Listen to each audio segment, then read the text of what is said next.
Nous voici à nouveau dans la rue à l'appel national des 9 organisations pour défendre notre pouvoir d'achat.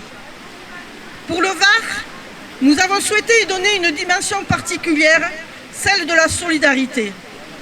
Solidarité avec la jeunesse, solidarité avec les intermittents du spectacle qui depuis plusieurs jours occupent les théâtres sur toute la France et c'est le cas pour le Théâtre Liberté. Solidarité avec les chômeurs, solidarité avec les soignants et je pourrais en dire d'autres. Privilégiés, nantis, voilà une litanie que les retraités entendent depuis plusieurs années et qui vient de s'accentuer avec la crise. Ainsi, nous devrions faire un effort et accepter que soient baissées nos pensions puisque nous n'aurions rien perdu financièrement lors des différents confinements, comme le dit un député. Nous devrions participer à l'effort national. Cette litanie lancinante est versée par des membres de la majorité et relayée par de trop nombreux médias. Commençons d'abord par cette idée que nous aurions de bons revenus. Un Français a gagné 15 milliards dans l'année. Nous sommes d'accord, c'est un privilégié, mais il s'agit de Bernard Arnault et non pas de tout l'ensemble des retraités. Les chiffres de la CARSAT pour le Var parlent d'eux-mêmes. En 2019, la pension moyenne et pour une carrière complète est de 1 105 €, c'est-à-dire 42 € au-dessus du seuil de pauvreté. Alors, nantis, privilégiés, non. Il est temps que cesse cette litanie. Le gouvernement, à grand renfort médiatique, tente de diviser les générations en stigmatisant les retraités. Nous sommes la cible privilégiée d'Emmanuel Macron pour compenser les cadeaux généreusement accordés aux plus riches.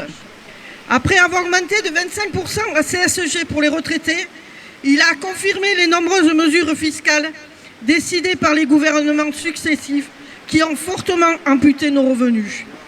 Au total, en 3 ans, c'est 2 mois de pension de perdu pour les retraités avec l'ensemble de ces mesures. Dans le même temps, Macron a multiplié les cadeaux aux grandes entreprises et aux plus fortunés. Suppression de l'USF, 230 milliards d'aides diverses accordées au grand patronat chaque année, pris sur nos impôts et le budget de la sécurité sociale. 57,8 milliards de dividendes reversés par les entreprises du CAC 40 à leurs actionnaires. Pendant que le gouvernement déverse des dizaines de milliards pour aider les entreprises du CAC 40 à maintenir leurs profits, les retraités vivent de plus en plus mal. Ils subissent une dégradation importante de leur pouvoir d'achat et leur niveau de pension ne cesse de se détériorer.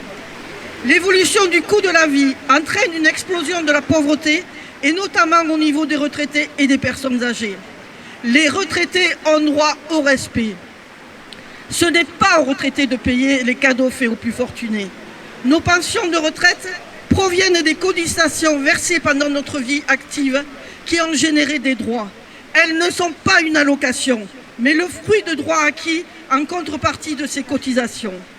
Nous voulons pouvoir vivre dignement, continuer à nous nourrir, à nous soigner, à aider nos petits-enfants lorsqu'ils sont dans le besoin. Mais avec nos pensions actuelles, c'est de plus en plus difficile. De la même manière, il est intolérable que des salariés, des jeunes, des familles, des retraités doivent sacrifier leur santé parce que les revenus de chacun ne le permettent pas. L'hôpital est mis à mal par le gouvernement, alors qu'avec la crise sanitaire, nous aurions pu croire que la fermeture des lits programmés serait arrêtée. Il n'en est rien. Actuellement, la majorité prétend qu'on ne trouve pas de personnel qualifié pour ouvrir des lits de réanimation, mais depuis 1 an, qu'ont-ils fait? Macron continue de vouloir gérer l'hôpital comme une entreprise privée à flux tendu. Faut-il encore une fois rappeler que pour la santé, on ne devrait pas parler de coûts? La crise sanitaire montre aussi l'amateurisme de ce gouvernement. Ordre, contre-ordre, masque, pas masque, et bien entendu le manque de matériel essentiel pour protéger les soignants, les professionnels de l'enfance et de l'éducation. Confinement, pas confinement, Et aujourd'hui, cette réalité, pour protéger la population, pas assez de vaccins. Comment peut-on en arriver à une telle situation qui, si elle n'était pas si grave, pourrait nous amener à en rire?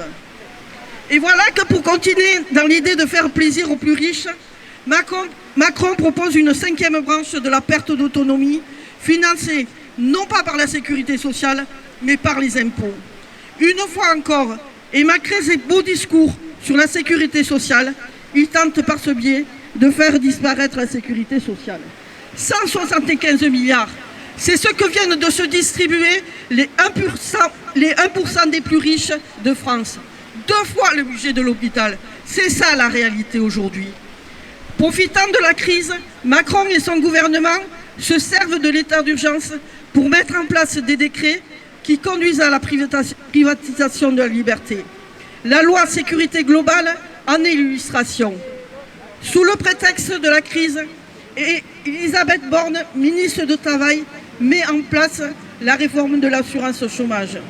Ce sont des milliers de chômeurs déjà dans la précarité qui vont ne plus avoir droit à ces indemnités. À l'heure où la pauvreté explose de façon exponentielle, tout est fait pour que ça continue. De nouveau, ce sont les mêmes qui doivent payer la crise. Et que dire de la situation de nos jeunes, massivement précarisés, privés de vie sociale, privés de cours, de formation, privés tout simplement de leur jeunesse. Nous ne pouvons qu'être totalement solidaires avec eux. Non, nous ne sommes pas égoïstes. Et d'ailleurs, nous réclamons une vaccination pour tous et toutes. Le vaccin doit être gratuit et produit massivement. Nous demandons la levée immédiate de la propriété privée sur les brevets. Il s'agit de santé publique et il n'est pas tolérable que des grands groupes pharmaceutiques s'engraissent sur la pandémie.